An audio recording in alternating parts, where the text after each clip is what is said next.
you're going to see a very diverse group of leaders, Black, Hispanic, men and women who have stood up, and they together represent more than 150 million people across the country.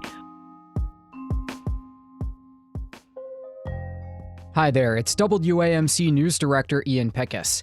And on this episode of the WAMC News Podcast, our conversation with Connecticut Lieutenant Governor Susan Bysiewicz.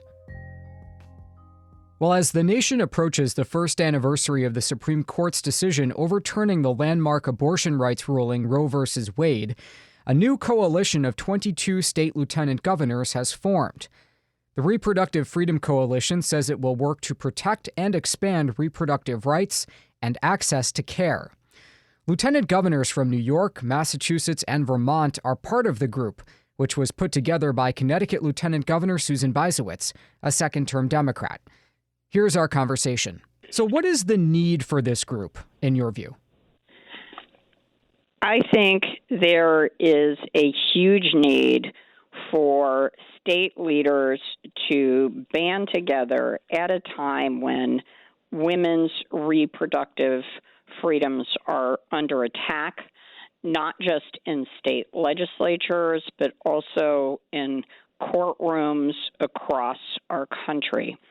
And I was inspired after seeing the governors, my governor, Governor Ned Lamont, and 19 others put together a Reproductive Freedom Alliance, and I thought it was important for lieutenant governors to create their own coalition because, interestingly, while there are 12 female governors, we have 25 Democratic governors, 15 of them are women. We are a very diverse group, and I thought it was important for us to get together to pool our resources, look at opportunities to learn from each other's legislation, administrative policies to protect and to expand women's rights. Many of the states in the coalition have already strengthened their reproductive freedom laws and rules, and some actually even did so before the Supreme Court ruling preemptively. So specifically, what's the goal in many of these, as you mentioned, so-called blue states? Yes, and I just want to be very clear that I did ask leaders in red states to join us, and unfortunately we didn't have any takers. But I will say that some of the states have actually passed constitutional amendments to codify Roe versus Wade into state statutes. Our state was one of the states that actually passed a Reproductive Freedom Act before the Dobbs decision was announced, and our legislation protects women that come to Connecticut from other states where abortion might be illegal, and they are protected when they receive that medical care, and that same legislation protects the health care givers that provide that important health care. So we wanted to make sure that we were ready. Other states have adopted similar measures. Interestingly, other states are acting to try to support manufacturers of drugs for contraception or abortion that might become illegal.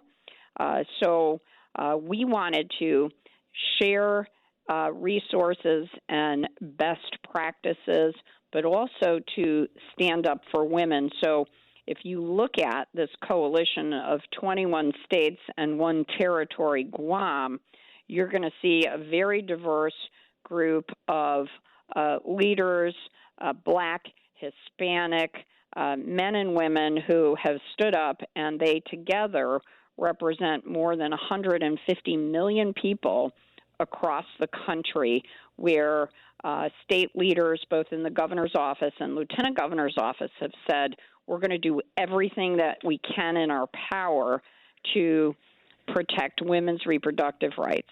And I just want to add that another reason that we have this sense of urgency is that we are anticipating a decision in the Fifth Circuit Court in Texas that may take away the FDA approval of mifepristone.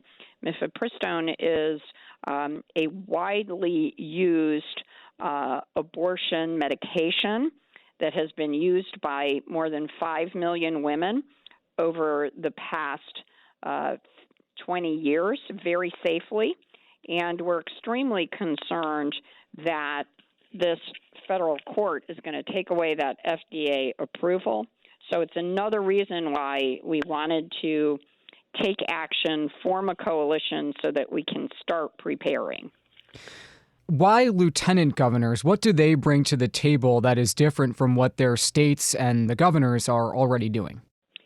I would say that just as governors have said that they want to stand together to protect and expand women's health care access, and just as Democratic attorneys general across the country are fighting this fight in courtrooms and legislatures, we are a very diverse group that have been elected by people in our states, and we want to stand up. Many of us heard when we were on the campaign trail that this was a very critical issue to voters. I think voters want to make sure that leaders in their state are doing everything they can, both in their legislature or through administrative policy, to protect and expand women's health care access at a time when other states and courts are trying to take away those basic rights. Do you see a state in the coalition that, in your view, has gotten it right in reaction to the Supreme Court ruling? You know, I think many of the states that are part of our effort have done some really great things. Connecticut, for example, I think has always been a leader in this effort. Griswold versus Connecticut, a Supreme Court case in 1965, was the basis for the Roe versus Wade ruling. Our state codified Roe versus Wade into our state statutes in 1990. So we took steps very early, and we have continued to lead the way when as we try to protect women, not just women in our own states, but women who may be coming to Connecticut to receive care that is illegal in their states. Let's not forget that more than a third of our states have acted to, in effect, ban abortion. And we've already seen in our Planned Parenthood clinics in Connecticut people coming from other states in order to get care.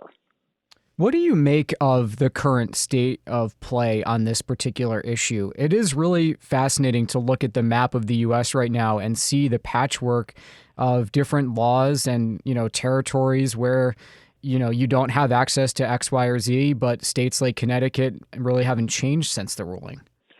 I will say that if you ask voters what they want, they will stand up and say 2/3 of the voters in my state and across the country want women to have safe access to abortion care and to women's reproductive health care. Look at the Kansas referendum, the vote that they had.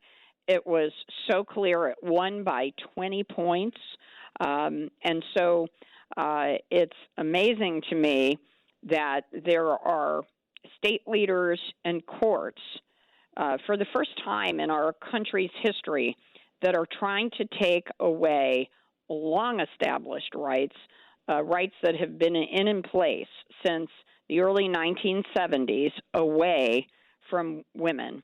And it's not just on the reproductive rights front. We also see this in other Supreme Court cases, like a recent one that put the right to gun ownership over the safety of women. So we are seeing rights being taken away. This is an extremely disturbing trend, and I can't think of a more basic right that women have than to determine and to have autonomy over their own body, because if you don't have bodily autonomy, how can you ensure your own economic security? Just one more thing. Budget talks will be ramping up in the very near future now. How do you feel about the state of the administration's budget proposal and how likely you are to accomplish many of its priorities?